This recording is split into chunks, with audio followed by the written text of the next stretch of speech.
내가 다시 싸우고 너희 자손들과도 싸우리라. 아멘. 오늘은 예레미야서 2장의 말씀을 통해서 내가 다시 싸우고 너희 자손들과도 싸우리라 라는 하나님 말씀을 살펴보겠습니다. 여기 싸우리라 라는 원어의 리브라는 말은 법정에서 기소해서 법적인 심판을 받게 하신다는 말씀입니다. 하나님께서 재판장에서 판결을 기대하는 일을, 그걸 싸우겠다라고 말씀을 하는 거예요. 도대체 왜 하나님께서 이스라엘과 이스라엘의 자손들과 싸워야 됩니까? 법적인 다툼을 해야 됩니까? 그건 하나님과의 관계에서 뭔가가 틀어졌고 뭔가 잘못된 것이 있기 때문에 그렇게 하시겠다는 것, 법적인 책임을 묻겠다 하시는 겁니다. 소중한 것을 꼭 지키려는 노력을 합니다. 자기 생활에, 자기 수준에, 자기의 관계에 이게 정말 중요하다고 생각하는 것은 무슨 일이 있어도 꼭 지키려는 생각을 하게 되는 겁니다. 그것이 무엇이든 소중한 것은 간직하고 싶고 지키고 싶은 겁니다. 하나님께는 이스라엘과의 관계가 정말 소중했습니다. 그들의 삶에는 이스라엘만이 아니라 아브라함과의 약속이 있었기 때문에 그렇습니다. 이스라엘이 무엇 때문에 민족을 이루고 셀 수 없는 그런 모래처럼 또 하늘의 별처럼 무수히 많은 민족으로 규모는 작지만 실질적으로 큰 민족, 큰 나라가 되게 하신 이유가 뭐였습니까? 따지고 보면 아브라함과의 약속이 그만큼 소중하게 생각하시는 것이었다는 얘기죠. 창세기 15장을 보면 하나님께서 아브라함과 약속을 하십니다. 엄밀히 얘기하면 그건 계약이었습니다. 계약. 아브라함으로 하여금 여러 가지 재물을 준비하고 반씩 쪼개 놓죠. 쪼갠 다음 아브라함이 하루 종일 기다리는데 새가 와서 먹을까봐 그걸 날리고 기다리고 또 기다리고 지칠 쯤 됐을 때 갑자기 타는 횃불이 그 쪼개놓은 고기 사이를 확 지나갑니다. 그리고 하나님께서 아브라함과 말씀하시죠. 그것은 처음 아브라함에게 말씀하시는 자녀의 복과 기업의 복을, 땅과 자녀의 기업을 확실하게 하시겠다는 약속을 주시는 거예요. 그것이 처음 믿음의 조상 아브라함과 하나님과의 관계였고 계약이었던 겁니다.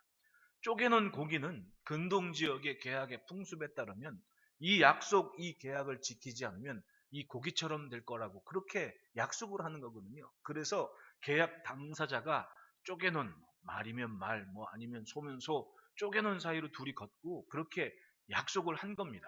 어길 경우에는 이것처럼 된다. 그런 의미가 있는 거죠. 결국은 하나님께서 그러지 않으셔도 되는데 충분히 낮아지셔서 사람의 수준에 맞게 계약을 해주신 겁니다. 창조의 주인이신 하나님이 기꺼이 그 일을 하셨다는 건 뭡니까? 그만큼 아브라함과 그의 후손들의 존재감이 하나님께는 굉장히 중요한 것이었고 소중한 것이었다는 거예요. 애굽에서 이스라엘을 건져낼 때 얼만큼 소중히 여겨셨는지 보셨지 않습니까? 애굽에 처음 난 것들은 다 죽었는데 하나님께서 방법을 알려주셨죠. 어린 양을 제물로 잡고 그 피를 좌우 임방 설주에 발라라. 그러면 너희를 넘어갈 거다. 그래서 6월절 아니에요. 실제적으로 애굽에 처음 난 것들은 가축이건 사람이건 다 죽었는데 이스라엘은 죽음이 넘어가 버렸습니다. 살았습니다. 그것은 하나님께서 그만큼 소중히 여기셨다는 거 아닙니까? 농사하지도 않고 그리고 수고하지도 않은 것들을 고스란히 말씀에 순종하는 백성에게 안겨주신 것이 가나안의 복이었던 겁니다.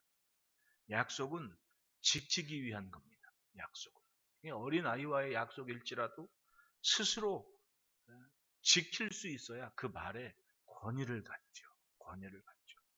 저도 좋은 방법은 아니라고 누군가는 얘기했지만은 고민 많이 했죠. 애 하나밖에 없는 애를 키울 때 고민 안 하는 부모가 어디 있겠습니까? 근데 섣부로 약속은 안 했죠. 왜냐하면 괜히 이것저것 너 이거 하면 이거 해줄게 이런 조건이 많아지면 아이 사고와 인성이 그렇게 좋지를 않거든요. 근데 꼭 필요한 것이 있을 때는 제가 약속을 하나 했죠. 그 약속한 것 때문에 어느 날은 저 의정부 밀락동에서 버스를 타고 저 용산까지 그냥 애 데리고 버스를 타고 갔던 기억도 나기도 해요. 그건 이제 약속이기 때문에 무슨 일이 있어도 그건 꼭 지켜줘야 되는 거죠. 약속은 하여튼 어기면 안 되는, 그게 말에 대한 권위고 신뢰 아닙니까? 하나님은 처음 이스라엘 자손을 선택하실 때 그들이 오직 하나님을 신뢰하고 끝까지 따르면 모든 것을 책임져 주신다고 그렇게 선언을 하셨습니다. 말씀만 잘 지키면 그건 하나님께서 책임지시는 소중히 여기는 백성으로 살게 될 것이라고 말씀을 하셨던 거예요. 그것이 하나님께서 이스라엘을 향한 마음이었습니다.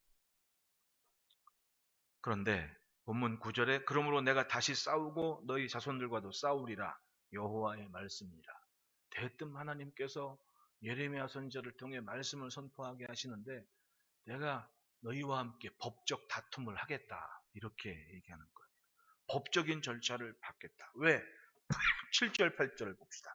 내가 너희를 기름진 땅에 인도하여 그것의 열매와 그것의 아름다운 것을 먹게 하였거늘 너희가 이리로 들어와서는 내 땅을 더럽히고 내 기업을 역겨운 것으로 만들었으며 제사장들은 여호와께서 어디 계시냐 말하지 아니하였으며 율법을 다루는 자들은 나를 알지 못하며 관리들도 나에게 반역하며 선지자들은 바알의 이름으로 예언하고 무익한 것들을 따랐느니라. 이 모습을 보면 전혀 이스라엘다운 모습이 없더라는 거죠. 오히려 가나안 사람 돼 버린 겁니다. 그리고 하나님께서 보실 때 내 땅을 더럽히고 내 기업을 역겨운 것으로 만들었다는 얘기는 하나님의 기대감과 존재감이 전혀 없었다, 지키지 못했다는 얘기 아닙니까? 조상 대대로 살아온 그 기업을, 그래서 레위기에는 땅이 사람을 토해낸다는 얘기를 하는 거예요. 밟고 산다고 주인이 아닌 거예요. 어느 한순간 땅이 사람을 토해낼 때가 있습니다. 도저히 못 받고 있겠다는 얘기죠. 땅이 사람을 바치고 있다는 생각을 한번 보십시오. 바칠 만한 이유가 안 되면 본문 말씀처럼 내 땅을 더럽히고 내 기업을 역겨운 것으로 만들었을 때 바치고 있을 이유가 없는 겁니다. 그러면 그 땅은 결국은 사람을 토하는 땅이 될 수밖에 없다는 거예요. 세상이 사람 살만 나게 하는 건요, 사람이 사람다울 때 이루어지는 복인 거예요. 은혜인 겁니다. 예레미야서 2장 8절의 말씀을 쉬운 번역, 쇠 번역에는 이렇게 얘기합니다. 제사장들은 나 주가 어디에 있는지 찾지를 않으며. 그 말은 뭐예요? 예배를 드리는데, 제사를 번제를 드리는데 제사장이 하나님께 향하는 마음도 없이 그저 형식적인 제사를 드리고 있다는 얘기입니다. 이것이 하나님을 향한 시간입니다라는 간절함이 없는, 그저 자기 직업이 돼버린 겁니다. 나 제사장이 직업이라고. 그리고 소 가져오면 각 두고, 이게 그냥 익숙한 자기의 일상이 돼버린 겁니다.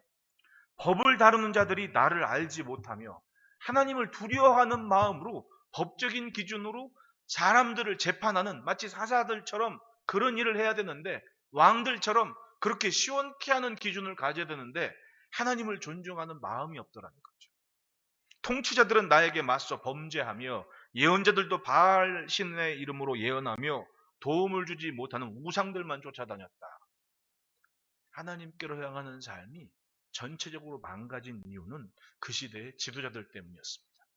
정치인들, 종교인들, 이들의 모든 삶이 하나님을 염두에 두지 않은, 하나님을 생각하지 않는 시대가 되어버렸고, 그것이 지속되다 보니 하나님께서 보시기에는 역겨운 땅이 되고 말았다.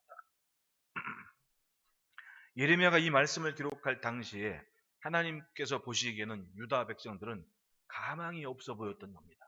왜냐하면 지켜보셨습니다. 솔직히 이 앞서 예언 활동을 했던 미가 선지자나 이사야 선지자의 같은 경우를 보십시오.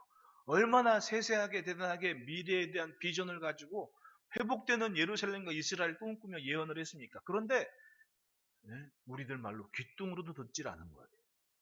귀뚱으로도 듣지를 않다 보니 지켜지는 것이 없는, 지켜지는 삶이 없으니 자기 마음대로 결국은 살았던 얘기죠. 그리고는 어떻게 종교적인 의식이 있으니까 만족감은 갖는 겁니다.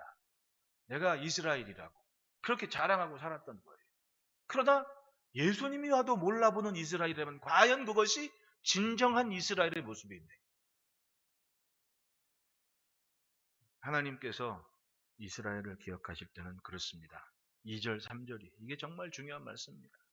가서 예루살렘의 교회에 칠지니 여호와께서 이와 같이 말씀하시기를 내가 너를 위하여 내 청년 때의 인애와 내 신혼 때의 사랑을 기억하노니. 갖출 것 다 갖추지 않았어도 가장 뜨거운 사랑을 했고 가장 힘겨운 때를 지냈던 그 모습을 하나님은 알고 계신다는 거예요. 잊지 않고 계시다. 왜? 씨 뿌리지 못하는 땅 그 광야에서 나를 따랐습니다. 풍족해서 따른 것이 아니라 하나님께서 불러내셨는데 아무것도 없는 그 빈 땅이지만 하나님, 이스라엘이 그 하나님을 믿고 따랐다는 얘기. 물론 우여곡절 많았지만은 일단 그들은 말씀을 따라 나왔고 자리를 지키며 순간순간 하나님의 말씀에 맞춰가는 여정을 걷지 않습니까? 그 모습을 하나님은 좋게 기억하셨던 거예요. 좋게 기억하셨던 거예요. 그리고 3절에 그것 때문에 이스라엘은 여호와를 위한 성물 곧 그의 소산 중 첫 열매니 그를 삼키는 자면 모두 벌을 받아 재앙이 그들에게 닥치리라. 여호와의 말씀이니라. 이스라엘의 열매는 여호와의 성물이었다. 첫 열매였다. 그 출애굽기 17장에 보면 아말렉이 뒤에 살며시 다가와가지고 좀 진에서 멀어지는 사람들을 노략하고 도둑질하고 그 하나님께서 뭐라고 말씀합니까? 내가 아말렉으로 더불어 대대로 싸우리라. 아말렉이 멸망할 때까지 하나님께서 싸우신다고 말씀을 하시죠. 왜 그렇습니까? 하나님의 것을 건드렸기 때문에 그런 거 아니에요. 하나님의 것을 침범했기 때문에 그런 거 아니에요. 그게 바로 성물의 의미인 겁니다. 여러분, 하나님의 것으로 사시기를 축원합니다. 주인을 분명히 해야 돼요. 주인을 분명히 하는 이 존재감을 지키면 나머지는 하나님이 책임지시는 겁니다. 신앙, 이 믿음이 뭡니까? 하나님께서 좋아하시는 것을 품는 게 믿음 아니에요. 내 생각과는 다르지만 이것이 하나님께서 좋아하시는 것이라고 생각될 때 내 자리를 떠나서 그 하나님을 쫓아가는 것이 바로 신앙이고 믿음 아닙니까? 그래서 씨 뿌리지 못하는 땅 건건한 광야에서 이스라엘이 하나님을 쫓아가는 그 좌충우돌하는 그 모습을 하나님은 좋게 기억하셨다는 겁니다. 왜? 그들이 그렇게 40년 살다가 결국은 하나님의 말씀에 순종하며 요단강을 건너는 그 놀라운 장면을 한번 상상해 보십시오. 누구 하나 반문 없이 말 없이 여호수아가 너희는 스스로 성결케 하라. 내일 하나님께서 우리를 기적을 행하실 것이다. 그 말씀에 법궤를 짊어지고 요단강을 밟는 제사장들의 행진을 한번 생각해 보십시오. 그건 40년 동안 다듬어진 그들의 믿음이 어쨌든 갈팡질팡한 모습이 보였지만은 목적은 분명했다는 겁니다. 하나님의 말씀에 맞춰 사려는, 하나님께서 좋아하시는 것을 품으려는 그런 도전의 행진이었다는 겁니다. 완전하진 않았어도 그렇게 하나님을 쫓아 나아가는 모습이 하나님께서는 좋아 보이셨다는 거예요. 그런데 6절 보십시오. 그들이 우리를 애굽 땅에서 인도하여 내시고 광야 곧 사막과 구덩이 땅, 건조하고 사망의 그늘진 땅, 사람이 그곳으로 다니지 아니하고 그곳에 사람이 거주하지 않고 우리가 통과하게 하시던 여호와께서 어디 계시냐 하고 말하지 아니하였도다. 하나님은 기억하시는데 사람이 잊었어요. 무엇을? 지나온 길에 하나님의 은혜를, 사랑을, 인애를. 자신들의 조상은 아무리 힘겨운 때도 하나님 한 분 보고 따랐습니다. 원망도 했었고 불평도 했었지만 그래도 끝까지 하나님을 바라보는 삶을 지켜가면서 가나안에 이르린 거예요. 따지고 보면 사람의 영향력이라는 게 있지 않습니까? 그런 거죠. 미안합니다. 갈팡질팡하지만 그래도 하나님의 말씀을 쫓아 삶을 지키는 무리들이 있었어요. 모두가 다 금송아지 맞는다고 해서 그거 다 따라한 게 아니거든요. 비느하스 같은 사람 보십시오.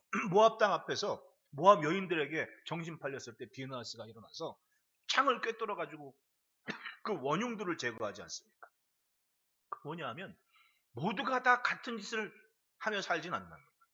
누군가는 삶을 지키며 하나님을 기대하는 무리들이 있었고 그들의 영향력이 결국은 이스라엘을 좋게 보시는, 소중하게 여기시는 하나님의 마음에 맞은 거죠. 그래서 레위 지파가 생긴 거 아니에요. 레위인들이. 금송아지 만들었을 때 레위인들이 일어나서 수천 명을 도륙해내지 않습니까? 악의 근원을 제거한다고. 이해되지 않아도 오직 믿음으로 따르는 인애가 있었고 영원토록 하나님을 사랑하고 존중하는 믿음을 갖고 하나님을 향했습니다. 그래서 이스라엘이 여호와의 성물이 됐던 거예요.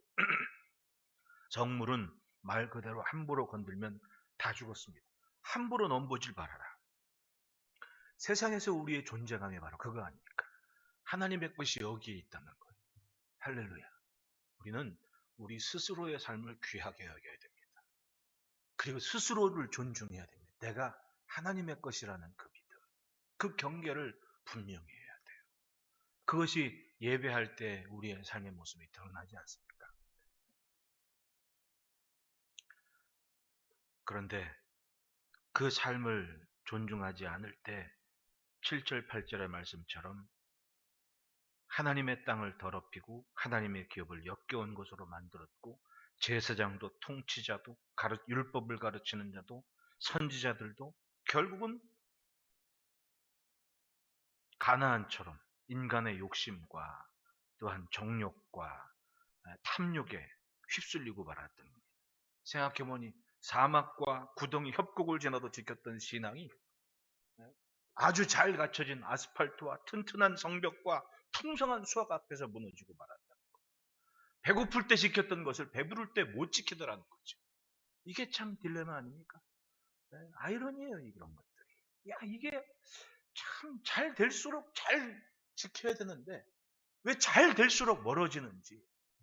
사람의 욕심과 욕구가 그렇게 사람을 망치는 거예요. 망치는 거. 누리는 것이 많으면 많을수록 하나님께는 점점 더 멀어지는 이 신비한 세상을 한번 보십시오. 따라합시다. 의무에 소홀하면 법정에 간다. 여러분, 그러므로 내가 다시 싸우고 너희 자손들과도 싸우리라. 여호와의 말씀이니라. 하나님의 것에 대한 존재감에 대한 책임을 져버리면 법정 다툼이 일어나는 겁니다. 하나님께. 하나님 위해서는 눈앞의 이익도 포기할 수 있는 것이 존재감을 지키는 신앙인 거예요. 예전에 몇 년 전에 우리가 그 국내 순교지 답사하지 않았어요. 그때 이제 신안 증도로 해서 저 여수 순천으로 해가지고 돌아왔는데 그때 정읍에 두암교회라는 곳을 들렸어요. 정읍에. 그 지역은 이제 유교와 관련된 곳이었는데 그때 당시에 우리나라 전체에 이제 좌익 지도자에 의해서 가르침을 받은 사람들은 대부분 이제 공산주의, 사회주의자들이 많았거든요. 근데 6.25가 발발하기 전에 이제 공산당, 그리고 그러니까 사회주의적인 그런 사고를 가진 사람들, 그리고 반공 의식을 가진 사람들, 그 사상적인 대립이 사실은 뭐 공산당 뭐 이래가지고 저 북쪽하고 남쪽하고 확실하게 선 긋고 가라는 거 아니에요. 선 짓기 이전에 이미 남쪽은 뭐 이렇게 공산당 사회주의자니 이렇게 막 섞여 있는 그 대립 관계에 있었다는 거예요. 선을 긋고 나니까 북쪽으로 다 갔냐? 그것도 아니거든요. 같이 더불어 사는 겁니다. 그러니까 지금도 첨예한 대립이 있는 거예요. 사상적인 대립이 아닌 것 같아도. 근데 그 첨예한 대립에 그 표출된 지역이 바로 그 정읍의 두암교회 지역이었는데 윤임내 권사님이 교회를 개척했단 말입니다. 근데 그때 당시에 이제 교회에서 뭐 목사님이시죠. 전도사님이었죠. 김안무개 전도사님이 평양에서 공부한 전도사님을 초청해서 부흥 사경례를 했단 말입니다. 근데 이분은 지금 그 연세대 103세 세신 김영석 교수 얘기도 그거 아니 그분도 그 평양 뭐 그쪽에서 공부하셨던 분 아니에요. 근데 이미 그 김성주가 김일성이라는 이름으로 들어와 가지고 행세를 할 때 공산주의자들의 그런 패단을 너무 알았기 때문에 생각을 가지고 남쪽으로 내려오게 된 거 아니에요. 근데 그 부흥에 오신 목사님, 그 전도사님이 부흥 학경의 시간에 그 공산주의에 대해서 아주 그 반공 의식에 대한 확실한 걸 가지고 부흥회를 또 인도하셨다는 겁니다. 온 성도들이 은혜를 받았는데 문제는 그 지역에 있는 공산당들이 문제인 거예요. 그러다가 이제 유교가 딱 터지고 북한 공산당들이 이제 내려오니까, 괴뢰군들이 내려오니까 어떻게 됩니까? 당연히 교회가 탁해질 왜 저곳에서 반공 집회를 했다. 부흥사경했는데 어쨌든 반공 집회인 거예요. 그 다음에 어떻게 되냐면 그 공산당들이 그 성도들, 그 교회, 그 당시엔 지금의 예배당이 아니었죠. 그 유님네 권사님 집하고 그 예배당에서 아주 사람들을 학살을 한 거예요. 23명이 학살을 당한 게 그 두암교회 얘기 아닙니까? 공산당에 의해서 학살을 당한 거거든요. 이 사람이 사상이나 이런 게 그렇게 무서운 거예요. 근데 문제는 그 시대를 겪은 어른들이 이제 다 돌아가시고 그 다음 세대를 가니까 사상이 얼마나 무서운지를 모르고 있는 거 아니에요, 지금. 근데 알고 보니 신앙도 마찬가지더라는 겁니다. 배고프고 힘들 때 지켜냈던 하나님을 존중하는 이 존재감에 대해서 가볍게 여기니까, 아니 그분들은 뭐 때문에 순교했습니까? 뭐 때문에 공산당들의 그런 칼자루에, 그러니까 참 그 유님네 권사님 그 죽음을 보니까 나중에 이제 국군이 뭐 이렇게 다 돌아오고 정리가 되다 가보니까 그 사람 타죽고 막 이런데 그 시신을 보니까 무릎 꿇게 앉혀서 뒤에서 칼을 꽂았다는 거예요. 그건 옛날에 고대 때 그 무슨 죄인 참수하듯이 그렇게 사람을 죽인 거 아니에요. 그게 1950년대 얘기입니다. 얼마나 참혹한 얘기예요. 그런데 그분들은 그 공산당들 앞에서 예수를 부인하지 않았다는 거 아니에요. 그리고 순교하신 거 아닙니까? 이게 우리의 역사예요. 이게 자기의 존재감을 지키려는 싸움이, 영적인 싸움이 실제적으로 우리의 땅에는 일어났던 일들이었다는 얘기입니다. 그렇게 피 흘리고 지켜온 신앙이 우리나라 교회의 역사였고 신앙이었던 거예요. 일본의 공산당에. 그게 바로 이 한국교회의 영적인 뿌리 아닙니까? 대단한 겁니다. 이건 다른 나라에게는 없는 굉장히 이 나라에 대한, 애국에 대한 근본, 뿌리가 깊은 게 이 한국교회의 존재감이라는 겁니다. 우리는 분명하게 하나님의 것이라는 그런 의식과 자기 신앙 무장을 해야 됩니다. 그것이 아니면 이 이스라엘처럼 휘두르는 겁니다. 어느 순간에 가나안이 돼버리는 거예요. 여러분 11절 보십시오. 어느 나라가 그들의 신들을 신 아닌 것과 바꾼 일이 있느냐? 하나님께서 오죽 보시고 답답하고 한심했으면 그런 말을 하겠습니까? 야, 세상 어느 나라가 자기 신을 다른 나라의 신하고 바꾼 적이 있느냐? 이렇게 말씀하시는 거예요. 우상 숭배자들도 자기들의 신은 바꾸지 않는다.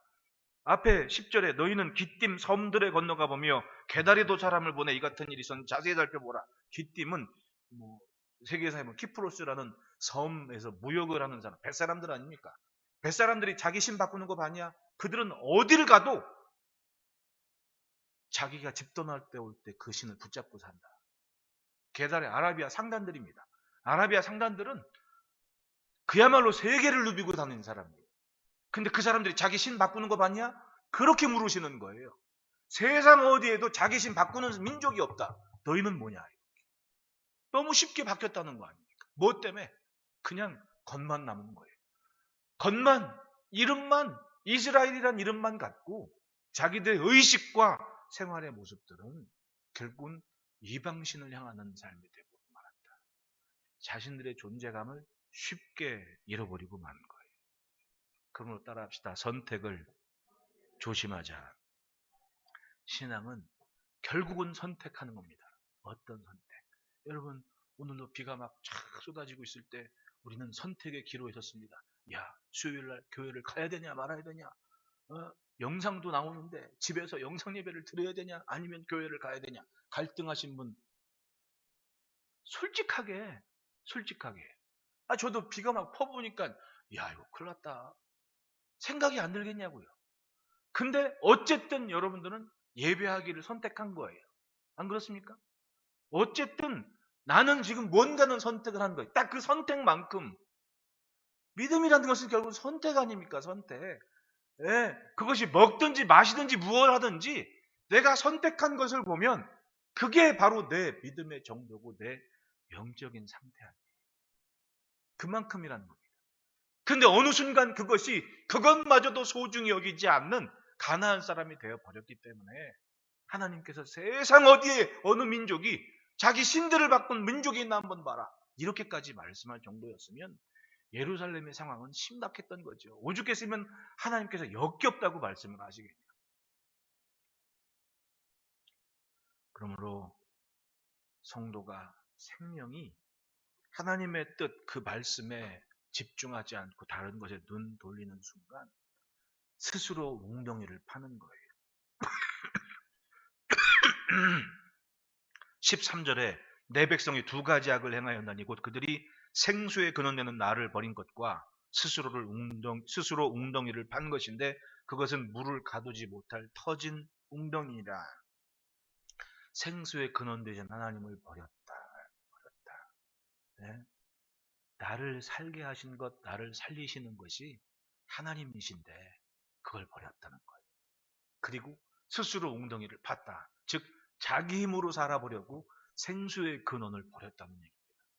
말씀을 쫓아가기보다 자기 생각에 오르는 대로 살기 위해서 웅덩이를 팠는데 물을 담지도 못할 터진 웅덩이다. 따라합시다. 성경에서 멀어지면 자리를 잃는다. 예레미야 선지자 시대에 이스라엘이 어떤 모습을 가졌습니까? 스스로의 존재감, 여호와의 성물로서의 확신도 없었고 하나님 앞에 서는 분별, 그 선택도 미미했고 그러다 보니 스스로 웅덩이를 팠는데 도대체 이 시국의 실세가 누구냐? 그리고는 애굽으로, 바벨론으로. 네, 외교 정책에 민족의 미래를 걸고 나라의 미래를 걸고 말았다는 겁니다. 어차피 무너질 거 하나님께 집중하겠다는 히스기야 같은 도전과 믿음의 뿌리가 없었습니다. 존재감이 없었던 거예요. 아무리 적군 18만 5천이 쳐들어와도 우리에게는 하나님의 사람이 있고 하나님의 성전이 있으니까 기도합시다. 기도해 주십시오. 라고 붙잡은 히스기야 같은 도전이 예레미야 시대에는 없었던 거예요. 그러니까 힘센 바벨론이 와가지고 너 애굽을 좋아했다고 왕 바꿔. 그리고 바꿔놓고 가고. 그거 보니까 애굽이 또 기분 나빠가지고 올라와가지고 너 바벨론이 있어서 바꿔. 그리고 애굽 사람으로 바꿔. 바벨론이 힘이 세니까 상대적으로 당시의 정치 통치자들이 뭘 했습니까? 우리는 애굽의 원조를 가야 된다. 그럼 뒷부분에 가면 늘 나와요. 예레미야에게. 애굽으로 가지를 말아라. 미련한 짓이라. 더 중요한 건 스스로의 존재감을 회복하는 거죠. 지켜내는 거죠. 내가 여호와의 성물이다. 하나님의 것이 분명하면 하나님이 지키시는 모습이 있는데 그 생각조차 하는 거예요. 그 선택을 하지 않는 거죠. 그것이 그 믿음이었던 거예요. 하나님 말씀하십니다. 28절 29절에 너를 위하여 내가 만든 내 신들이 어디에 있느냐. 그들이 내가 환난을 당할 때에 구원할 수 있으면 일어날 것이라. 유다여 너희 신들이 너희 성읍소와 같도다. 유다에 신들이 많았다는 거예요. 온 동네방네 성읍마다 자기들 신을 만들어 놓고 있다. 이거 뭐예요? 가나안이었죠. 가나안. 여호와의 성물됨을 지키질 못했다.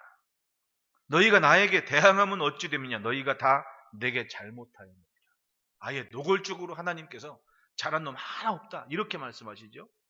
36절 37절에 내가 어찌하여 내 길을 바꾸어 부지런히 돌아다니느냐. 내가 아수르로 말미암아 수치를 당함 같이 또한 애굽으로 말미암아 수치를 당할 것이라. 내가 두 손으로 내 머리를 싸고 거기서도 나가리니 이는 내가 의지하는 자들을 나 여호와가 버렸으므로 내가 그들로 말미암아 형통하지 못할 것입니다. 그러니까 하나님 말고 선택한 모든 것들은 결코 형통하지 못한다라고 하나님께서 선언하시는 거예요. 자신이 걷는 길에 대한 믿음이 없으면 요동하고 흔들리고 넘어질 수밖에 없는 겁니다. 한번 넘어지고 한번 풀어지기 시작하면 회복이 안 되는 거예요. 여러분 어저께 우리나라 손흥민 선수가 속한 토트넘 구단 선수들이 우리나라 와서 이제 훈련을 하는 거예요. 하는데 그 훈련하는 거 보니까 깜짝 놀랐습니다. 그 축구장을 한 번, 두 번, 세 번 가는 거를 14번을 했대. 오죽했으면 손흥민 선수가 9번째 쓰러졌겠냐. 케인이랑. 다른 선수들은 14번을 채워야 된대. 그게 한 스쿼드가 한 번, 두 번, 세 번이 한 번이래. 그렇게 14번을 뛰어야 된다는 거예요. 그 더운 날 그렇게 뛰고 다 쓰러지는 거예요. 야, 괜히 그렇게 뭐 세계적으로 뭐 몇백억이니 몇십억이니 돈 받으면서 축구하는 게 아니더라. 그 훈련을 다 해내는 겁니다. 초인 같은 모습. 왜냐하면 그렇게 안 되면 시즌 열리고 아니 3일에 한 번, 일주일에 한 번씩 경기를 아주 피 터지는 전쟁 같은 전투 같은 축구를 하는데 거기서 어떻게 버티냐는 얘기죠. 그걸 해내는 겁니다. 근데 그게 없으면 수비에서 뚫리고 공격도 못하고 이렇게 되는 거 아니에요. 그러니까 그렇게 해내는 겁니다. 결국은 긴장이 풀어지면 어느 순간 넘어질 수밖에 없는 거예요. 우리는 하나님의 것 된 하나님의 것으로 사는 이 존재감, 자신의 가치를 인식하며 살아야 됩니다. 하나님이 바라보신 그 처음 것이 뭐였습니까? 아브라함 때문에 천하 만민이 복이 되게 할 것이다. 과연 내가 복덩이로 사느냐 아니면 여기저기 신들 만드는 역겨운 인생으로 사느냐 하나님께서 보시기에 그건 결국은 오늘 내 믿음입니다. 여러분 하나님께서 귀히 여기시는 하나님의 소중한 성물로 사시기를 축원합니다.